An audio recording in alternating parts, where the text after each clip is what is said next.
Lung cancer is the leading cause of cancer deaths in the United States. Nearly 220,000 people are newly diagnosed each year. To date, the greatest chance a patient has of beating lung cancer is early detection of the disease, and yet there are no current methods of early detection. Joining us now is Robert Casu, and he was diagnosed in 2008 with lung cancer despite the fact that he never smoked, had no symptoms, and was in the best shape of his life. Quite remarkable. Thank you so much for joining us, Bob. Thank you. Robert, go ahead and tell us about your journey with lung cancer. When and how did you find out? Well, in January of 2008, as you stated, I was in the best shape of my life. I was playing full court basketball, singles tennis, had no symptoms, but because I had slightly high blood pressure, my cardiologist said, let's do a scan. They have new technology, they scan your heart. And 2 days later, I received a phone call from him sitting there going, oh my gosh, my cardiologist is calling me, there's something wrong with my heart. Well, that wasn't the case. He told me I had a tumor on my right lung. He was pretty sure it was cancer, and that I better go to see an oncologist. Wow. So I randomly, we picked an oncologist, and we did a quick scan, a full body scan, to see where it was, and everyone thought it was a stage 1. We went quickly to surgery, but unfortunately it spread across my chest cavity, and it was a stage 4, of which there's no cures for that. So. You of all people know about the misconceptions there are with this disease. What did you learn after being diagnosed? I learned quite a bit. You don't have to smoke, obviously. There's quite a few people, that's about 15% now, that are never smokers.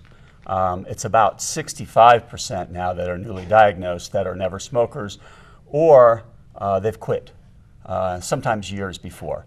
And the other interesting fact is 100 cigarettes in your lifetime designates you as a possible lung cancer, susceptible to lung cancer. Very interesting. Wow. Now, you discovered throughout your journey that one of the best programs for treating lung cancer was right here in Aurora. Tell us about your experience with the hospital and the doctors. I think everyone goes for a second opinion, especially when you don't like the first opinion. So I went over to the University of Colorado Hospital. I had a lot of recommendations to go do that. My roommate from college was an oncologist, and they said that was the best program, the only real cancer center in the whole western region. And my experience was great. I met a gentleman by the name of Ross Camage, who is my doctor now, my oncologist. And we talked a lot about what he could do for me and what the treatment would be. And we talked about living rather than dying, because everyone's very quick to talk to you about dying when you have lung cancer. And that was 3 years ago.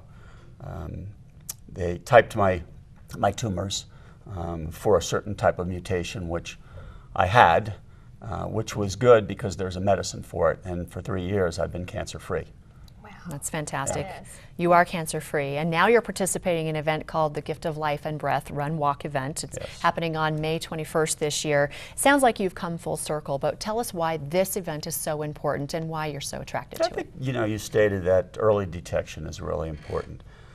We need to catch this faster because it's such a deadly disease and such a big killer. And there is really no current test. Insurance companies really don't pay for scans. We have no blood test. We have no test like there is in prostate cancer or in colon cancer. So we really need something, and there's a lot of work and research. And of course, we also need we need a lot of help with the people that have it right now, so we need a lot of research relative to finding cures for the people that have lung cancer. So we need early detection, and we need a cure. And we need more people to believe that we should address this cancer, because truly we're never going to make inroads in cancer unless we take lung cancer on.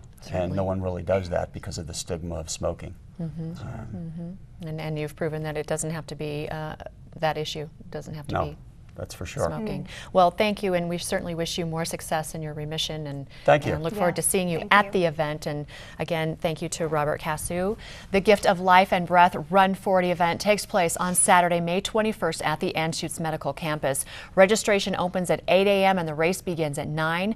You can register now online at thegiftoflifeandbreath.com. You can also call 303-239-3339.